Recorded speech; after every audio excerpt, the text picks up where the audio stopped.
আসসালামু আলাইকুম ওয়া রাহমাতুল্লাহ। হ্যাঁ, মোটরসাইকেল গুলো লাইন করেন, লাইন করে দাঁড়ান। ভালো আছেন? আলহামদুলিল্লাহ। আপনি কেমন আছেন? এই যে শিক্ষক শিক্ষিকা ভাই বোনেরা, ভালো আছেন আপনারা?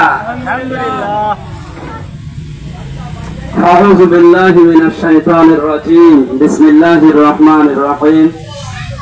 ইন্না আনজালনা ইলাইকাল কিতাবা বিল হাক্কি লিতাহকুমা বাইনান নাস বিমা আরাকাল্লাহ ওয়া লা তাকুন লিল খায়িনিনা খাসিমা। সাদাকাল্লাহুল আযীম। আল্লাহর প্রশংসা, রাসূলের দরুদ আদায় করে আজকের এই নির্বাচনী পথসভার উপস্থিত আছেন এখানে জেলার সহকারী সেক্রেটারি, বাংলাদেশ জামাত ইসলামী সদর উপজেলার ভাইস চেয়ারম্যান মনোনীত প্রার্থী জনাব খায়রুল ইসলাম রবিন ভাই। উপস্থিত আছেন আপনাদের Saudia union Bangladesh Jamaat Islami chairman মনোনীত পদপ্রার্থী জনাব হায়াত আলী বিশ্বাস। সামনে বিভিন্ন স্তরের ভাই এবং পর্দার আড়ালের সম্মানিতা মা এবং বোনেরা, আমরা একটা উদ্দেশ্য নিয়ে আপনাদের কাছে এসেছি। আপনারা জানেন বাংলাদেশ জামাত ইসলামী কি করতে চাচ্ছে, 15.5 বছরে তার হালকা প্রমাণ আপনারা পেয়েছেন। এদের চরিত্র, এদের কাজ কারবার, অ্যাক্টিভিটিস, জামাত কর্মী মানে সমাজকর্মী, এটা এখন দেশে আবাল বিদ্যা বনিতা সবাই বিশ্বাস করে এবং কথা বলে। অন্য দলের ভেতরে আমরা এগুলো পাইনি।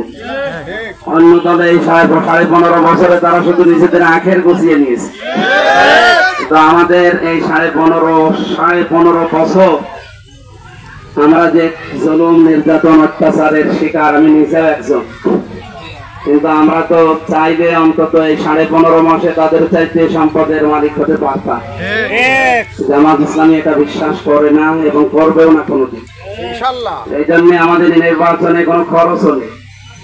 যারা এই 15.5 মাসে লক্ষ কোটি টাকা কামিয়েছে তারা দেখেন ওই নিজেদের টাকা, মারিং কাটিং এর টাকা সব মিলে আপনাদেরকে খাওয়াবে। আশা করছে আপনারা খাবেন না, খাবেন, অসুবিধা নেই, খাবেন। খাওয়ার পরে ভোট দেওয়ার সময় দাড়ি পাল্লা দেবে।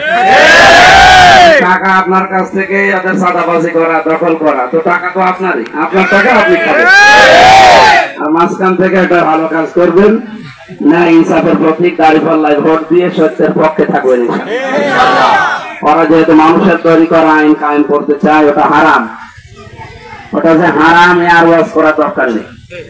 আমরা তো আর মানুষের তৈরি করা আইন, এই প্রায় 83 বছর জামাত ইসলাম প্রতিষ্ঠা হয়েছে, কোনদিন আমরা বলি নাই, কোনদিন বলবো না ইনশাআল্লাহ। আমাদের একমাত্র উদ্দেশ্য এই জমিন আল্লাহ, এখানে বিধান চলবে আল্লাহ। যারা আল্লাহর তৈরি করা আইনের বিরুদ্ধে থাকে, তাদের পেছনে থাকে, তারা কাফের। এ ফতোয়া আল্লাহর নিচে। এই যে কাদিয়ানি ছাড়া এরা মুসলমান না কাফের? সবাই বলে। এই পৃথিবীতে যত আলেম আছে, বিভিন্ন বিষয়ে হয়তো মত পার্থক্য আমাদের আছে, এক জায়গায় মত তৈরি করা কোন বিষয়ে আলেমদের এটা বড় দুষ্কর ব্যাপার, দুরূহ ব্যাপার এটা। কিন্তু এই যে কাদিয়ানিরা কাফের, এ বিষয়ে কিন্তু কোনো মত পার্থক্য নেই। সারা পৃথিবীর আলেমরা সব এক বাক্যে স্বীকার করে বা ফতোয়া দেয় যে কাদিয়ানিরা এরা কাফের, এদের সাথে আত্মীয়তা করা যায়। এটাকে আমি নিজে বলছি না, সারা দুনিয়া বলছে। কেন? ওরা কি নামাজ পড়ে না? পড়ে। ওরা রোজা রাখে না? ওরা কোরআন শরীফ বিশ্বাস করে না? করে। ওরা আল্লাহ রাসূল আছে, সব কিছু মানছে আমাদের মতো। শুধু কোরআনে কারিমের এক আয়াতের 4 ভাগের 1 ভাগ ওরা মানে না, তাহলে 2টা শব্দ, মা কানা মুহাম্মাদুন আবা আহাদিন মির রিজালিকুম ওয়ালাকিন রাসূলুল্লাহি ওয়া খাতামান নাবিয়্যিন। এই যে খাতামান নাবিয়্যিন, এই শব্দ 2টা মানে না। নবীদের শেষ নবী, সর্বশ্রেষ্ঠ নবী। ওরা বলে সর্বশ্রেষ্ঠ নবী, ঠিক আছে, কিন্তু শেষ নবী গোলাম মুহাম্মদ কাদিয়ানী। এই কারণে ওরা তামাম দুনিয়ার কাফেররা বলে কাফের। কোরআনের 4 ভাগের 1 ভাগ একটা আয়াতের যদি না মেনে ওরা কাফের হয়, বাকি সব কাজ ঠিক আছে। যে মানুষগুলো কোরআনে 918 জায়গায় আল্লাহর বিধান কায়েম করতে রাজনীতি করা লাগবে, এটা যারা মানে না, যারা বলে শরিয়া আইন আমরা বিশ্বাস করি না, এরা কাফের না কাফেরের বাপ? সুতরাং এদের কাছে থাকা আপনার বিবেকের কাছে প্রশ্ন দিলাম, আপনি কি করবেন এখন আপনি দেখেন। আমরা কোরআনের যে আয়াত পড়লাম সূরা নিসার 105 নম্বর আয়াত, আমরা কোরআনের মানুষ, কোরআন দিয়ে কথা বললে, কোরআন দিয়ে কাজ করলে সত্য কথা সত্য কাজ করা যায়। আল্লাহ বলেন অবশ্যই আমি আপনার প্রতি সত্য সহকারে কিতাব নাযিল করেছি, আপনি এই কিতাব দেখে দেখে বিচার করবেন মানুষের মাঝে যেভাবে আল্লাহ আপনাকে দেখিয়েছে।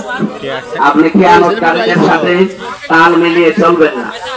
এজন্য আয়াতের সারমর্ম হচ্ছে যারা আল্লাহর নাযিলকৃত বিধান বিচার আচার করে না যেভাবে আল্লাহ দেখিয়েছে, এরা বিশ্বাসঘাতক। বিশ্বাসঘাতকতা যারা করে তারা জাহান্নামী, বিশ্বাসঘাতকতা যারা করে তারা আল্লাহ রাসূলের দুশমন। আমরা দুনিয়ার জীবনে ওনার দুশমন হয়ে যেতে চাই না, আমরা চাই কোরআনের বিধান যদি কায়েম না হয় আমরা যেন পক্ষে থাকতে পারি। মা বোন যারা বিভিন্ন জায়গায় শুনছেন, হ্যাঁ হয়তো আপনার স্বামী আপনার ছেলে না বোঝার কারণে আপনাদের বাধা দিতে পারে কোরআনের পক্ষে আল্লাহর পক্ষে আসতে। যদি বলে আমির হামজা বাদ দিয়ে অন্য কেউ আসুক, অন্য কেউ আসলে কি নিয়ে আসবে? সে কি নৌকা নিয়ে আসবে? দাড়ি পাল্লায় নিয়ে আসবে। সুতরাং আমরা ন্যায় ইনসাফের একটা পথিক আপনাদের সামনে নিয়ে এসেছি। আপনারা এই 15.5 মাস আমাদেরকে দেখেছেন, আগামীতে আপনারা দেখবেন। যারা বলে যে আমরা 71 এদেরকে দেখেছি, এদের নতুন করে দেখার আর কোনো কিছু নেই, এ মানুষগুলো প্রতারক, মানুষগুলো ভণ্ড। 71 ভূমিকা যেটা ছিল সেটা মুক্তিযুদ্ধের বিরুদ্ধে না, আমাদের ভূমিকা ছিল ভারতের বিরুদ্ধে। এরা আমাদের শত্রু। এরা যুদ্ধের পরে পরে দেখেন ট্রাক ট্রাক জিনিস আমাদের জিনিস দেশ থেকে সব পাচার করে নিয়েছে। এখানে পৃথিবীতে অন্যান্য রাষ্ট্রে আমরা দেখি তাদের পাশে একটা প্রতিবেশী রাষ্ট্র থাকে, যদি অমুসলিম হয়, যেমন মালয়েশিয়ার পাশে সিঙ্গাপুর আছে, যদিও তারা অমুসলিম কিন্তু তাদের ভ্রাতৃত্ব বোধ আছে। তাদের দেশে আপনার কথা বলেন সেখানে আছে দাঁড়িয়ে থাকে, থাক দেখা না ওইভাবে দাঁড়িয়ে থাকে। মালয়েশিয়ার পাশে যে দেশটা সিঙ্গাপুর, এটা একটা কাফের দেশ, অথচ তারা দেখেন সাহায্য করছে। তাদের দেশে তার কাটা নেই, আমি তো গেছি এই সমস্ত দেশে, কোনো তার কাটা নেই। আর আমাদের এমন প্রতিবেশী এরা সারা দেশে তার কাটা দিয়ে ঘিরে নিতেছে। প্রতিবেশীর বাড়ি যাবে তার কাটা দেওয়া লাগে, এখান থেকেই তো বোঝা যায় ওরা আমাদের বন্ধু না শত্রু। অনেকে বলছে না ওনারা আমার বন্ধু, বন্ধু বলে তো হাসিনা একেবারে সব সর্বনাশ করেছে। আগামীতে কেউ যদি ভারতকে বন্ধু বানাতে চায়, সে এই দেশের শত্রু, এই জনগণের শত্রু। আমরা এই জন্য 71 সালে দেখেছি জামাতকে, এখন আর দেখার কি আছে? কথা বলে মানুষের কাছে আপনারা আরো কালার হয়ে যাবে। আপনাদের জ্ঞানের দূরদর্শিতা আছে, এই জন্য এই সমস্ত কথা না বলে আসেন সবাই মিলে আমরা দেশটাকে গড়ার চেষ্টা করি। সৎ এবং যোগ্য যে লোকটা আসবে আপনারা তাকে রায় দেবেন। আল্লাহর বিধান যেভাবে দেখে দেখে চলা দরকার, আমরা ওইভাবে এবার দেখে চলতে চাই। আর যে অধিকার গুলো আছে আমরা কোরআনের মাধ্যমে সমাজ প্রতিষ্ঠায় এগুলো ফিরিয়ে দিতে চাই। আপনাদেরকে এই আশাবাদ ব্যক্ত করছি, আপনারা সাথে থাকবেন কোরআনের। আমিন। আসসালামু আলাইকুম।